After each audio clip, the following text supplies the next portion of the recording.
Chapter 15, Part 2. There was every joy on earth in the secret garden that morning, and in the midst of them came a delight more delightful than all, because it was more wonderful. Swiftly something flew across the wall and darted through the trees to a close-grown corner, a little flare of red-breasted bird with something hanging from its beak. Dickon stood quite still and put his hand on Mary, almost as if they had suddenly found themselves laughing in a church. "We munnot stir," he whispered in broad Yorkshire. "We munnot scarce breathe. I knowed he was mating and hunting when I seed him last. It's Ben Weatherstaff's robin. He's building his nest.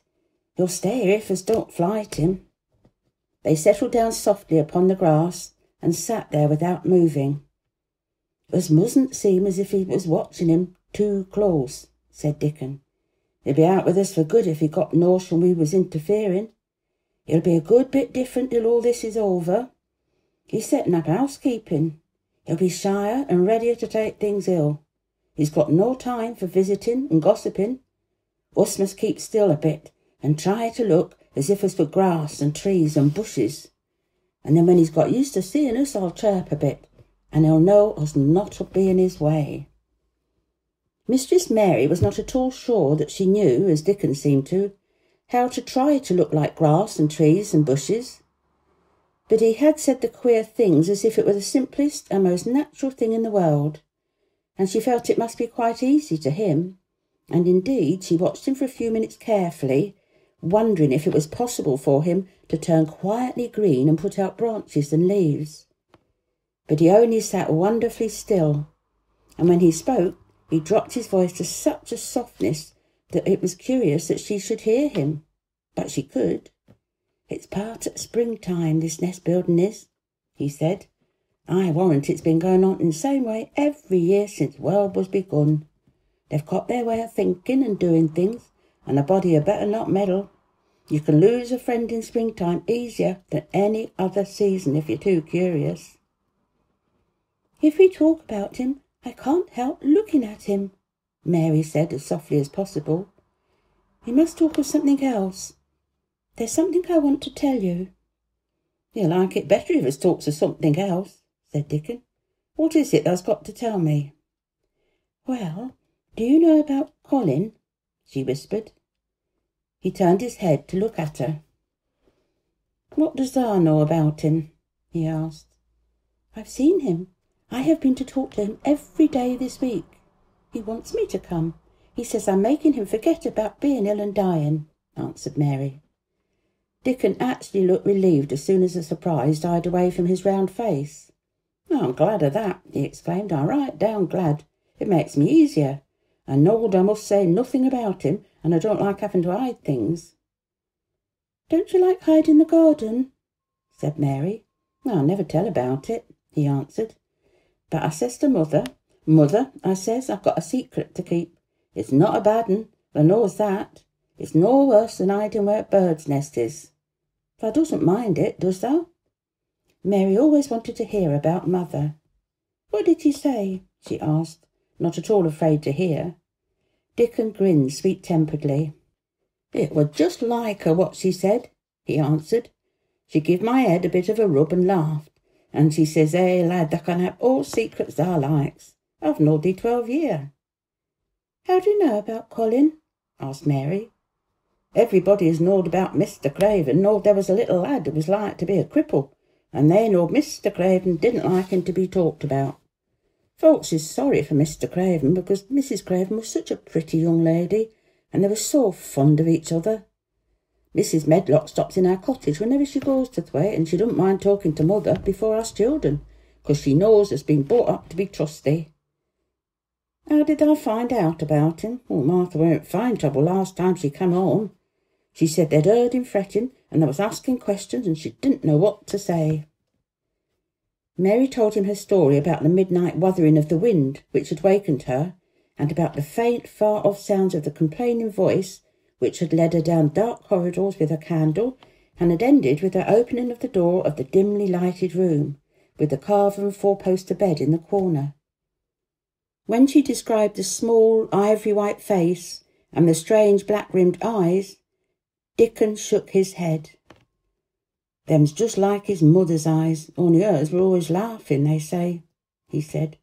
"They say as Mr. Craven can't bear to see him when he's awake, and it's because his eyes is so like his mother's and yet look so different in his miserable bit of a face." "Do you think he wants him to die?" whispered Mary. "No, but he wishes he'd never been born.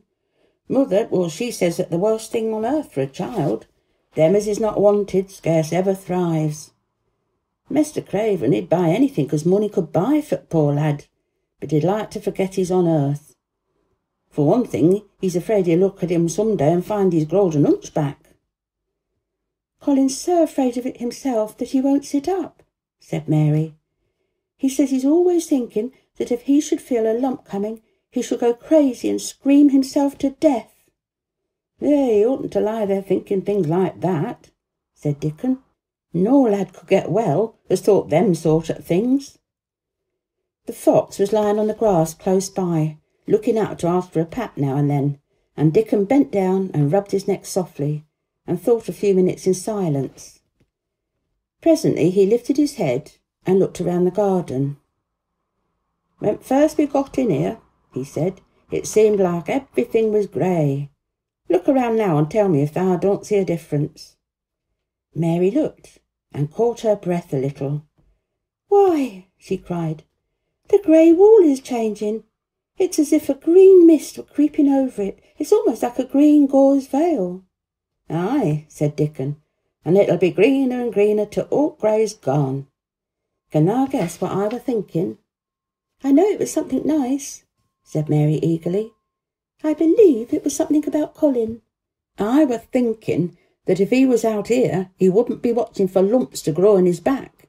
He'd be watching for buds to break on rose bushes, and he'd likely be healthier," explained Dickon.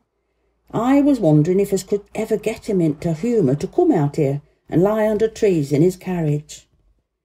"I've been wondering that myself. I've thought of it almost every time I've talked to him," said Mary. "I've wondered if he could keep a secret, and I've wondered if we could bring him here without anyone seeing us. I thought perhaps you could push his carriage. The doctor said he must have fresh air, and if he wants us to take him out, no one would dare disobey him. He won't go out for other people, and perhaps they will be glad if you go out with us. He could order the gardeners to keep away so they couldn't find out." Dickon was thinking very hard as he scratched Captain's back.